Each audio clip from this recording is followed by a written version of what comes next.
Welcome to the deep dive. We get some really fascinating materials from you about C2 English vocabulary, and it's sparked this really interesting question for us today.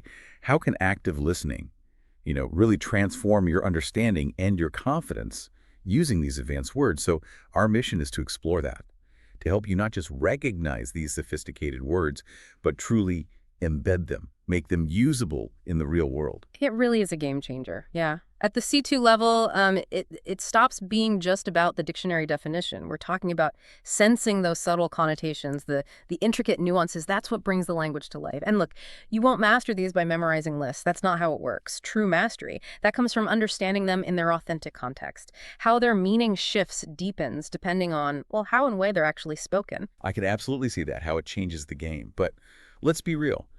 For someone who spent ages reading at a high level, what's the big aha moment? The thing they might miss if they don't focus on listening. What's the biggest difference between seeing a C2 word on a page versus, actually hearing it in conversation? Oh, that's a great question. Because the difference is, well, it's enormous. Truly, a word on a page, it's static. It's just a fixed visual. But when it's spoken, it becomes dynamic, alive. Listening lets you recognize the authentic pronunciation, sure, but also the subtle intonation, the stress patterns, all the things that give a word vitality in, natural flowing speech. It's not just about individual sounds. It's how they blend, how they contract, shift, and connected speech. And that auditory recognition, it's indispensable. If you can't easily pick out a C2 word when someone says it quickly in real time, well, its written form isn't much use for understanding on the fly or using it yourself. You miss the beat, the rhythm, the emotional weight that only listening really gives you. So it's about grasping the rhythm, the unwritten cues, almost the music of the language, yeah. Not just the letters. That's a powerful distinction, something I think many of us maybe overlook. Exactly. And it goes beyond just the mechanics of sound. Listening provides indispensable context. Words hardly ever exist in isolation, right? Hearing a word embedded in a conversation, or maybe a powerful speech or an interview that gives you critical situational cues. Conversational cues. They illuminate its precise meaning, its appropriate use. The same word can carry vastly different shades of meaning depending on its environment. And only listening really unveils those subtle shifts. So it's not just the dictionary definition, it's about how the word truly functions, its role, its emotional charge, its weight within a bigger idea or discussion. You sort of absorb its true purpose and impact. It's like discovering not just a single thread, but how that thread is woven into the whole tapestry, that kind of holistic understanding. Incredibly valuable for C2. That makes so much sense. Yeah.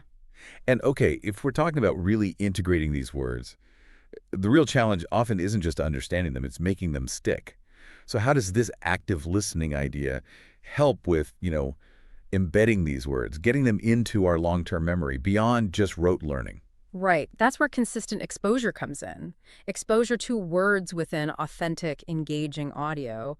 That really shines. When you encounter words used naturally, organically again and again, it reinforces their meanings much more powerfully than, say, flashcards ever could. Your brain makes deeper connections, more robust neural pathways.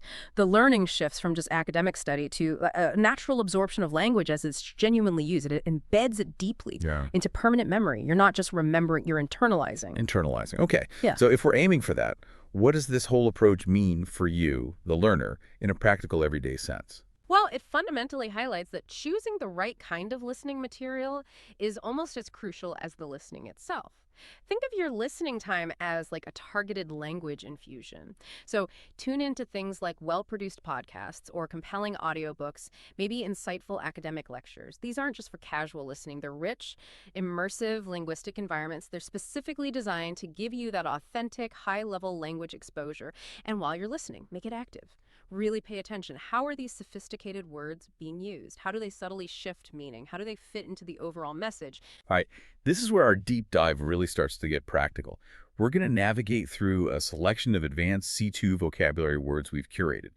For each one, we'll talk about its core meaning, give you a clear example, and then crucially, a specific listening tip. Something that shows how hearing the word in context deepens your understanding way beyond just seeing it written down. Think of these tips as maybe decoding the hidden signals in spoken C2 English. Let's kick things off with perpetual. Now, this term means something that never ceases or changes or happens repeatedly without end. Our example is, the perpetual noise from the construction site disturbed the neighborhood. Right, perpetual. The C2 insight here is how it often goes beyond just continuous or frequent. It often implies an unwelcome, seemingly endless state. So when you're listening, pay attention to the speaker's tone. Is there a sense of resignation, maybe weariness, exasperation? You might hear a subtle sigh or kind of flatness in their voice when they describe something perpetual. That signals a relentless reality, not just something that happens often. It's that feeling of it never stopping that really defines it. That's a great point, the feeling behind it. So next time you're listening to, say, an urban planning discussion about traffic, or maybe a documentary on global issues, actively listen for perpetual. How does the speaker's voice convey that sense of an unending burden? Okay, now we've talked about things that don't stop. But what about words for things that seem to, once they start, just spread everywhere, infiltrate everything? That leads us nicely to pervasive. This describes something spreading widely through an area or group, permeating every part. The example was the pervasive smell of smoke indicated a fire somewhere nearby. Yeah, pervasive. The C2 nuance here is about the insidious saturation. It's not just that it's widespread. When you hear it, listen for how a speaker might subtly broaden their vocal range or maybe slow their pace a bit. It's almost like they're vocally trying to encompass how thoroughly something infiltrates. So the cue isn't just it's everywhere, but more like it's inescapable, often subtle in how it spreads, like smoke getting into everything. It's an influence that truly permeates, giving it that subtle feeling of being hard to avoid. Right, that sense of saturation. You'll often hear pervasive when people discuss things like the influence of technology or environmental impacts, or even the spread of an ideology. So, in environmental news reports or sociological discussions, listen for that sense of total, almost inescapable infiltration. Okay, moving on to petulant. This word really paints a picture, doesn't it? It describes someone who's childishly sulky or bad-tempered. The example, the petulant child threw a tantrum when denied the toy. Exactly, and the C2 insight for petulant is its specific, unwarranted, and disproportionate nature. It's not just any bad temper. When you hear it used, listen for how the speaker's voice might subtly mimic that immaturity. Are there specific vocal cues, like a subtle whine, an abrupt shift in tone, or maybe a reaction conveyed through pitch and rhythm that just feels out of proportion?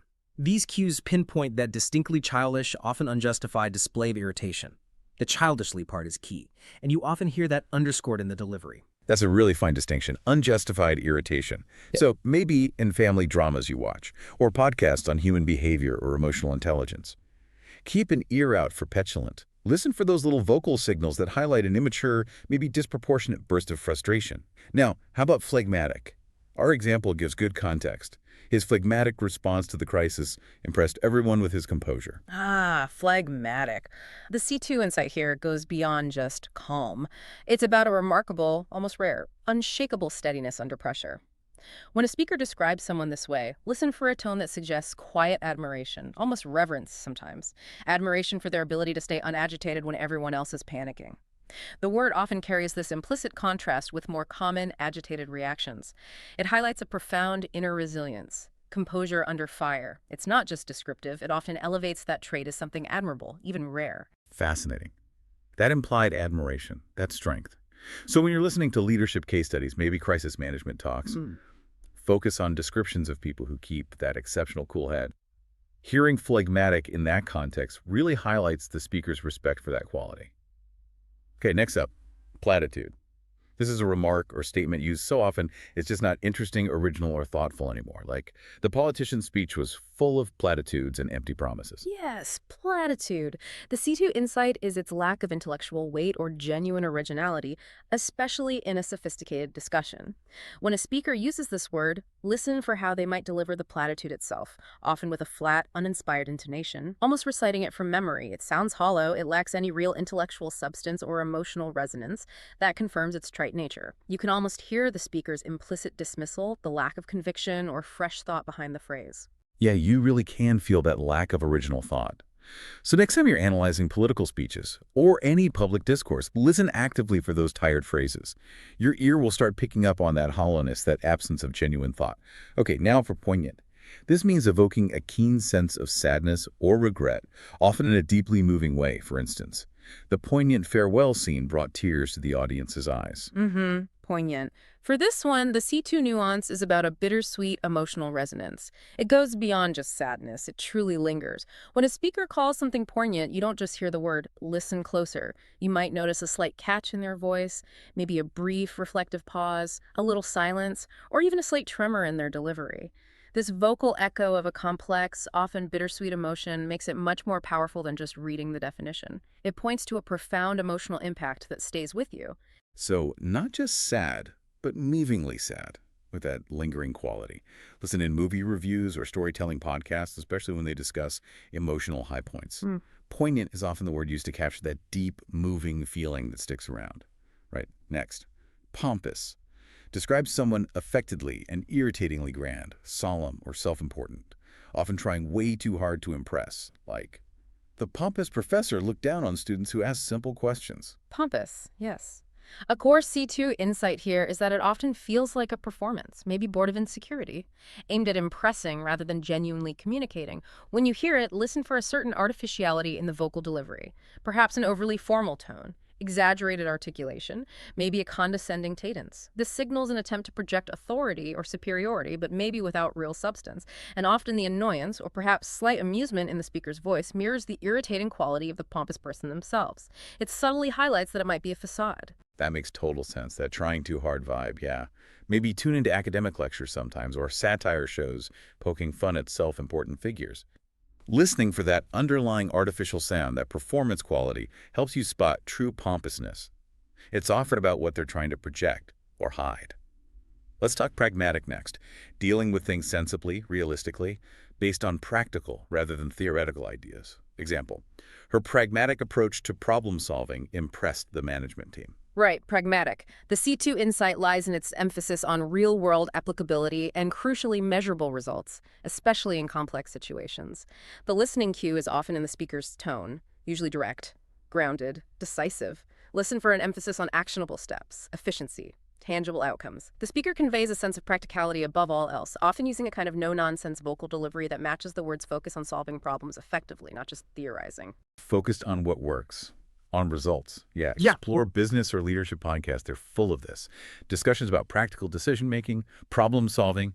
Pragmatic will be a common and vital term there, and you'll hear that grounded, results-oriented delivery.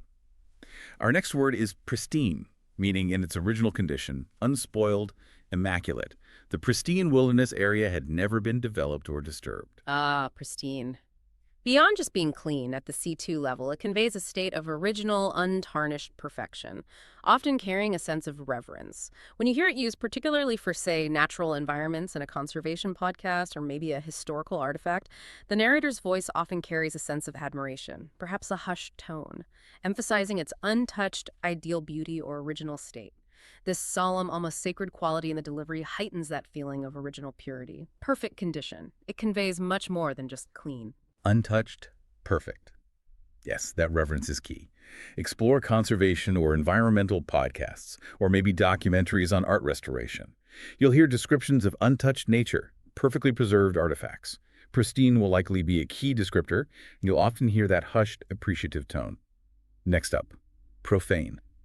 This can mean relating to that which is not sacred or religious, or, more commonly, it refers to vulgar or offensive language. Example, the profane language in the movie earned it an adult rating. Right. The C2 nuance with profane comes from understanding its two main uses, and these depend heavily on register and context. Your ear really helps tell them apart. Listen carefully to the speaker's tone. Is it clinical and neutral? Just classifying something as secular or worldly, maybe in an academic discussion? Or is it a tone of disapproval, perhaps even shock, moral judgment, signaling offensive language? The speaker's emotional inflection usually makes it pretty clear, worldly or vulgar. It's often about the speaker's attitude towards what's being described. Okay, so context and tone are everything, non-religious or offensive. Check out movie reviews, discussions about censorship, maybe academic debates on separation of church and state. How is the speaker's tone telling you which meaning of profane they intend in that specific C2 context? Good one. Now, profound means very great or intense, having deep insight or understanding. The philosopher's profound thoughts influenced generations of thinkers. Profound, yes. The C2 insight here lies in its capacity to penetrate beyond the superficial. reaching a fundamental truth or insight that significantly impacts understanding. When listening to someone discuss a profound thought or idea, you can often hear the weight the speaker gives it. Maybe a deliberate pause before or after they say the word, or their intonation becomes slower, more deliberate, conveying its gravity, its intellectual significance. It's not just the word itself, but the whole delivery signals its true depth, that it carries significant intellectual or emotional resonance. Deep and truly meaningful, yeah. Explore philosophy or intellectual history podcasts for those deep insights and analyses. You'll hear profound used a lot for ideas that really resonate, leave a lasting mark, and you'll likely feel that intellectual weight in the delivery. Okay, let's move to our last word for this section. Pugnacious means eager or quick to argue, quarrel, or fight, characterized by a combative nature. Example: the pugnacious debater never backed down from an intellectual challenge. Pugnacious, right. At the C2 level, think of a spirited, often relentless approach to contention. Always ready for a verbal sparring match, maybe an intellectual contest, not just a petty quarrel. Listen for how the speaker's tone when describing someone pugnacious can convey a mix of feelings. Maybe it's admiration for their tenacity, their argumentative skill, or perhaps it's exasperation at their constant readiness for conflict. It depends on the speaker's perspective. The word itself carries this sense of energetic, almost eager combativeness. And the speaker's voice often reflects that readiness for a high-stakes intellectual battle. Eager to argue or fight, but often in a specific, maybe intellectual way. Tune into debates, political commentary shows, even sports analysis. You'll frequently hear pugnacious used to describe forceful or argumentative personalities, especially those who seem to thrive on that intellectual sparring. It's truly fascinating just how much more information is packed into a spoken word compared to a written one. So pulling all these words together, it seems profoundly clear now. It's not just what you listen to, but genuinely how you listen that makes the real difference in mastering these advanced C2 words, passively hearing them. That won't give you those transformative results. An engaged, active, discerning approach seems paramount. Absolutely. So what does this mean for actually applying these words in your day-to-day life and practice, truly cementing them into your active vocabulary? Well, firstly, a lot of the power is in curating your listening material thoughtfully. That means choosing podcasts, audiobooks, videos that genuinely align with the context where these advanced words, well, live. Immerse yourself in rich linguistic environments, like nuanced news analysis, sophisticated literature, scientific explanations, in-depth cultural discussions. Platforms like Spotify, Audible, YouTube, they're fantastic starting points for finding this targeted material. Definitely. And beyond just selecting the right material, that active engagement piece, that's probably your most potent tool here, right? It's all about what you do with the sound. Precisely. While you're listening, make it a deliberate practice. Pause when you hear a target word. Don't just note the word itself. Capture the whole sentence it appeared in. Maybe even a bit of the surrounding context. This simple, concrete act of writing it down, it really reinforces your understanding. It's a powerful way to build that contextual library for each word. That makes a lot of sense, building that library. And then there's a more physical act, shadowing, right? That helps integrate it into your own speech patterns. Absolutely. Give shadowing a try. It means actively repeating sentences that contain these words. Really try to mimic the speaker's pronunciation, their intonation, their rhythm. You'll literally start to feel how these complex words naturally roll off the tongue. It helps integrate them into your own spoken fluency. Think of it like muscle memory, but for your linguistic brain. Linguistic muscle memory, I like that. And next, there's contextual analysis. After you hear a word, take a deliberate moment, a pause. Reflect deeply on its meaning, and crucially, how it fits that specific context. Ask yourself, okay, why did they use this word here and not a simpler synonym?